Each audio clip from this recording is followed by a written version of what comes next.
अस्सलामु अलैकुम वरहमतुल्लाहि वबरकातुह। अल्हम्दुलिल्लाहि वकफ़ा व सलामुन अला इबादिहिल्लज़ीना इस्तफ़ा अम्मा बाद। अऊज़ु बिल्लाहि मिनश शैतानिर रजीम। बिस्मिल्लाहिर रहमानिर रहीम। या अय्युहल्लज़ीना आमनू इज़ा नूदिया लिस्सलाति मिन यौमिल जुमुअति फ़स्अऊ इला ज़िक्रिल्लाहि वज़रुल बैअ ज़ालिकुम खैरुल लकुम इन कुन्तुम तअलमून। सदक़ल्लाहुल अज़ीम। रब्बि इश्रह ली सदरी व यस्सिर ली अमरी वहलुल उक़दतम मिन लिसानी यफ़क़हू क़ौली।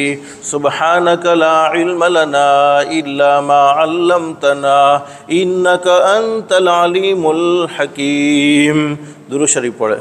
अल्लाहुम्मा सल्लि अला मुहम्मद व अला आलि मुहम्मद कमा सल्लैता अला इब्राहीम व अला आलि इब्राहीम इन्नका हमीदुम मजीद। अल्लाहुम्मा बारिक अला मुहम्मद व अला आलि मुहम्मद कमा बारकता अला इब्राहीम व अला आलि इब्राहीम इन्नका हमीदुम मजीद। आज जुमा का मुबारक दिन है। हदीस शरीफ में हज़रत नबी करीम सल्लल्लाहु अलैहि वसल्लम ने जुमा के मुबारक दिन के बारे में अपनी सच्ची ज़ुबान मुबारक से ये बात बयान फरमाई। जुमा का मुबारक दिन ईदुल फ़ित्र, रमज़ानुल मुबारक के महीने के बाद जो ईद आती है उस ईद को ईदुल फ़ित्र कहते हैं। और ईदुल अज़हा जिसको हम अपनी ज़ुबान में बकरा ईद कहते हैं। जुमा का दिन ईदुल फ़ित्र और ईदुल अज़हा से भी बढ़कर है। यहाँ तक हदीस शरीफ में हज़रत नबी करीम सल्लल्लाहु अलैहि वसल्लम ने अपनी सच्ची ज़ुबान मुबारक से ये बात बयान फरमाई, मेरे उम्मतियों जितना हो सके जुमा के दिन भलाई के काम ज़्यादा करो, जितना हो सके जुमा के दिन नेकी के काम ज़्यादा करो। इसलिए कि जुमा के दिन में भलाई के कामों का सवाब, नेक कामों का अज्र और दिनों के मुकाबले में बढ़ा दिया जाता है। हदीस शरीफ में फरमाया नबी करीम सल्लल्लाहु अलैहि वसल्लम ने जुमा के दिन की सिर्फ 2 रकात नमाज बाकी दिनों की 1000 रकात नमाज़ों से अफजल हैं। और जुमा के दिन की सिर्फ 1 तस्बीह बाकी दिनों में 1000 तस्बीहात से अफजल हैं। जुमा के दिन सिर्फ 2 रकात नमाज पढ़ना बाकी दिनों में 1000 रकातों से अफजल है। और हदीस शरीफ में बड़ी ज़बरदस्त बात बयान फरमाई, मेरे वो उम्मती जिन्होंने जुमा के मुबारक दिन में भलाई के काम ज़्यादा किए और अपने आप को अल्लाह की नाफरमानी वाले कामों से दूर रखा, ये सोच कर कि ये मुबारक दिन है। हालांकि गुनाह से तो अपने आप को हमेशा बचाते रहना चाहिए, हमेशा अल्लाह को नाराज़ करने वाले कामों से दूर रहना चाहिए, लेकिन एहतिमाम के साथ जुमा के दिन में अल्लाह को नाराज़ करने वाले कामों से दूर रहे और भलाई के काम करते रहे। तो हमारे नबी सल्लल्लाहु अलैहि वसल्लम ने फरमाया, मेरे उन उम्मतियों के लिए बाकी 6 दिनों में नेकी करना आसान हो जाएगा और बुराइयों से बचना भी अल्लाह पाक उन सब के लिए आसान फरमा देंगे। और हम सबका ये अक़ीदा होना चाहिए कि हम कोई नेक अमल बोलो अपनी मर्ज़ी से नहीं कर सकते जब तक कि हमारा पैदा करने वाला अल्लाह हमें नेक अमल की तौफीक न दे देवे, और कोई गुनाह से अपनी मर्ज़ी से नहीं बच सकते हैं जब तक कि हमारा पैदा करने वाला अल्लाह हमें गुनाहों से बचने की ताकत और क़ुव्वत अता न फरमा देवे। लेकिन बड़े खुश नसीब हैं वो लोग। आज मैंने कुरान करीम की जिस आयत करीमा को पढ़ा है, सूरतुल जुमा की एक आयत करीमा आपके सामने पढ़ी है। सूरतुल जुमा के दूसरे रुकू में अल्लाह पाक ने जुमा के अहकामात बयान फरमाए हैं। हमारी ज़िंदगी में कई जुमा आ चुके, बल्कि हर महीने में 4 जुमा तो कम से कम आते हैं, किसी महीने में 5 जुमा भी आते हैं, लेकिन हमें जुमा के अहकाम मालूम नहीं, जुमा की फजीलतें मालूम नहीं। कुरान करीम में अल्लाह रब्बुल आलमीन हुक्म देते, ओ ईमान वालो, या अय्युहल्लज़ीना आमनू इज़ा नूदिया लिस्सलाह, जब तुम्हें जुमा की नमाज के लिए बुलाया जाए यानी अज़ान अव्वल हो जाए, फिर अपने कारोबार को, अपने बिजनेस को, लेवड़ देवड़ को छोड़ो और फ़ौरन मस्जिद की तरफ चले जाओ। वज़रुल बैअ ज़ालिकुम खैरुल लकुम इन कुन्तुम तालमून, अगर तुम अल्लाह के कलाम को समझते हो तो ये तुम्हारे लिए बेहतर है। अब वो लोग बड़े खुश नसीब हैं जो हर जुमा में जल्दी आने के आदी हैं, हर जुमा में जल्दी आने का अहतमाम करते हैं। उनके बारे में हदीस शरीफ में क्या बात बयान फरमाई, फरमाया नबी करीम सल्लल्लाहु अलैहि वसल्लम ने, फरिश्ते जुमा के दिन में, ये हदीस को तवज्जो से सुनना, उलमा ने तो ये हदीस पढ़ी है, शायद आप अपनी ज़िंदगी में पहली मरतबा इस हदीस हदीस शरीफ को सुनेंगे। हदीस शरीफ में फरमाया नबी करीम सल्लल्लाहु अलैहि वसल्लम ने, फरिश्ते जुमा के दिन मस्जिद के दरवाज़ों पर भेज दिए जाते हैं जो आने वालों का सवाब लिखते रहते हैं। फिर फरमाया नबी करीम सल्लल्लाहु अलैहि वसल्लम, जब इमाम निकल जाता है, मिंबर के तरफ आ जाता है, तो फरिश्ते रजिस्टर बंद कर देते हैं और देर से आने वालों के मुतालिक फरिश्ते एक दूसरे से पूछते हैं। कौन से देर से आने वाले? जो हर जुमा में जल्दी आने के आदी थे, लेकिन किसी मजबूरी की वजह से, तकलीफ की वजह से, किसी प्रॉब्लम की वजह से जल्दी नहीं आ सके हैं। तो फरिश्ते एक दूसरे से पूछते हैं। क्या पूछते हैं? फरमाया कि फुला को क्यों देर हो गई? और दूसरा फरिश्ता कहता है कि अल्लाह, अगर वो गुमराही में पड़ गया है तो उसे हिदायत अता फरमा देना, यानी राह रास्ता से भटक गया है, इस वजह से जुमा में नहीं आया है, तो अल्लाह तो उसे हिदायत अता फरमा देना। फिर फरमाया नबी करीम सल्लल्लाहु अलैहि वसल्लम ने, फरिश्ते कहते हैं, ए अल्लाह, अगर वो बीमार हो गया है, बीमारी की वजह से, कभी कभी आदमी बीमारी में जुमा में जल्दी आ सकता, बोलो नहीं है तो जोहर की नमाज घर पर पढ़ लेता है, किसी उधर की वजह से मस्जिद में आना इसके लिए मुमकिन नहीं था, तो फरिश्ते दुआ करते कि अल्लाह वो बीमार हो गया है तो तू उसे अपने फजलो करम से तंदुरुस्ती अता फरमा देना।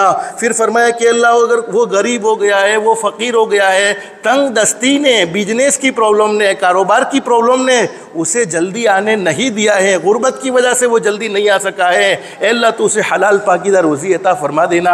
बोलो हम सब का अकीदा अल्लाह के नेक बंदों की दुआएं कबूल होती है, तो क्या फरिश्ते अल्लाह की मासूम जमात उनकी दुआएं कबूल नहीं होगी? लेकिन आगे बड़ी ज़बरदस्त बात बयान फरमाई है, ये दुआएं तो उनके लिए होती हैं जो हर जुमा में जल्दी आते हैं, लेकिन किसी उद्र की वजह से आज जुमा में जल्दी ना आ सके। और एक हदीस में बड़ी ज़बरदस्त बात बयान फरमाई, हुजूर सल्लल्लाहु अलैहि वसल्लम ने फरमाया, मैं जल्दी जल्दी इसलिए बोल रहा हूँ कि वक्त बहुत कम है और सारी बातें आपको समझानी है। हुजूर सल्लल्लाहु अलैहि वसल्लम ने फरमाया कि अल्लाह पाक जुमा के दिन फरिश्तों से कहते, ओ मेरे फरिश्तों, मेरे नेक बंदों की लिस्ट तैयार करो, मेरे नेक बंदों की फहरिस्त तैयार करो। अल्लाह पाक के फरिश्ते अल्लाह से पूछते हैं कि अल्लाह, जुमा के दिन नेक बंदे कौन से हैं? जुमा के दिन सिर्फ नेक बंदे वही नहीं है जिन्होंने तहज्जुद की नमाज़ पढ़ी है, इशराक की नमाज़ पढ़ी है, चाश्ता की नमाज़ पढ़ी है, वाबिन की नमाज़ पढ़ी है। जुमा के दिन तो नेक वो होते हैं जो अजान से पहले मस्जिद में पहुँच चुके होते हैं, अजान होने से पहले मस्जिद में हाजिर हो चुके होते हैं। हदीस शरीफ में बड़ी ज़बरदस्त बात बयान फरमाई, नबी करीम सल्लल्लाहु अलैहि वसल्लम ने इरशाद फरमाया, जब जुमा का दिन होता है तो फरिश्तों को अल्लाह रब्बुल आलमीन अल्लाह की तरफ से हम्द का झंडा देकर,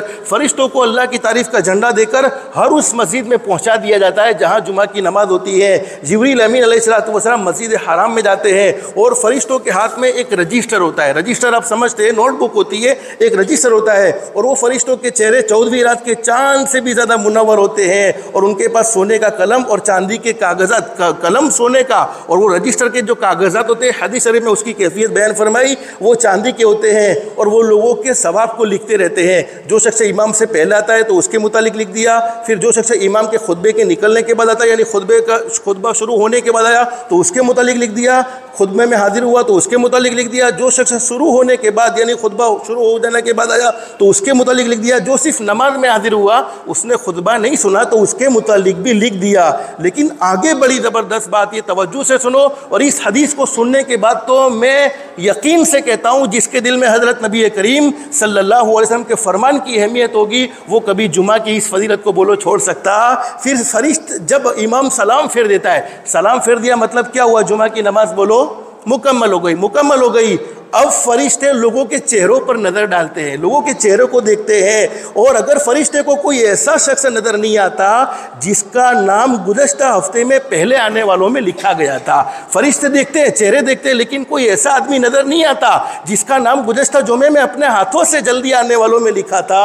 अब फरिश्ता कहता है कि मेरे परवरदिगार, हमें फुला शख्स नज़र नहीं आता, हमें नहीं मालूम कि उसके साथ क्या चीज़ रुकावट बनी। हदीस शरीफ के अल्फाज सुनो, ये मैं अपनी मर्जी से नहीं, किताब में से पढ़कर सुना रहा हूँ। हमें नहीं मालूम कि उसके लिए क्या चीज़ रुकावट बनी है, कौन सी मजबूरी की वजह से वो जल्दी नहीं आ सका। ए अल्लाह, अगर तूने उसको उठा लिया है, यानी दुनिया से चला गया है, वो इंतकाल कर गया है, अल्लाह तो उसके साथ रहम का मामला फरमा देना, करम का मामला फरमा देना। बोलो जब अल्लाह के फरिश्ते रहम और करम की दुआ करे तो दुआ कबूल होगी कि नहीं होगी? लेकिन आगे ज़बरदस्त बात बयान फरमाई, ए अल्लाह, अगर वो सफ़र की वजह से, कोई इसको सफ़र शरीफ पेश आया है, सफ़र की वजह से वो जुमा में जल्दी नहीं आ सका है, अल्लाह तू सफ़र में उसका बेहतरीन साथी बन जाना, तो उसकी सफ़र में मदद फरमा देना। उस फरिश्ते की दुआ पर दूसरे फरिश्ते आमीन आमीन आमीन कहते रहते हैं। तो आइंदा जुमा से मेरे प्यारों इस बात का ख्याल रखो किसी भी मस्जिद में जुमा पढ़ो, ये वाजिब बल्कि फ़र्द का दर्जा रखता है कि अज़ान अव्वल हो जाने के बाद हम सारे कामकाज को छोड़े और मस्जिद की तरफ आ जाए। फ़ज़ाइल तो बहुत बड़ी, बहुत लंबी किताब है, लेकिन ये मुख्तसर आपको 10 मिनट में ये बातें सुनाई है। बस अल्लाह से दिल से दुआ कर लो, अल्लाह हम सब के लिए जुमा के मुबारक दिन की कदरदानी की तौफीक नसीब फरमाए। और जुमा के दिन हर जुमा में ये एहतमाम करो कि सूरह कहफ की तिलावत हमारी छूटे नहीं। हदीस शरीफ में फ़ायदा इसका ये लिखा है कि अल्लाह पाक इसके दिल को नूरानी बना देते हैं, अल्लाह पाक उसके ईमान की हिफाजत करते हैं। एक जुमा से लेकर दूसरे जुमा तक ईमान की हिफाजत का सबसे बेहतरीन ज़रिया सूरह कहफ की तिलावत है। और दिल मुनव्वर होता है और दिल में ऐसी रोशनी अल्लाह पाक पैदा फरमाते हैं कि उस रोशनी की वजह से आदमी का दिल नेक अमाल में लगता रहता है। अल्लाह पाक से दिल से दुआ है, अल्लाह हम सबको जुमा के मुबारक दिन की कदरदानी की तौफीक नसीब फरमाए, हमारी दुनिया भी बेहतर से बेहतर बनाए, आखिरत भी बेहतर से बेहतर बनाए। अल्लाह के अहकाम के मुताबिक हज़रत नबी करीम सल्लल्लाहु अलैहि वसल्लम के तरीके के मुताबिक ज़िंदगी गुजारने की तौफीक व सादत नसीब फरमाए। अल्लाह पाक हम सबको कहने सुनने से ज़्यादा इखलास, इस्तिखलास और इस्तिकामत के साथ अमल की तौफीक नसीब फरमाए। आमीन या रब्बल आलमीन। व आखिरु दअवाना अनिल हम्दुलिल्लाहि रब्बिल आलमीन। जिनकी सुन्नतें बाकी सुन्नतें पढ़ लें, जो सुन्नतों से फारिग हो गए दुआओं में, दुरूद शरीफ में, इस्तिग़फ़ार में लग जाए। अस्तग़फ़िरुल्लाह।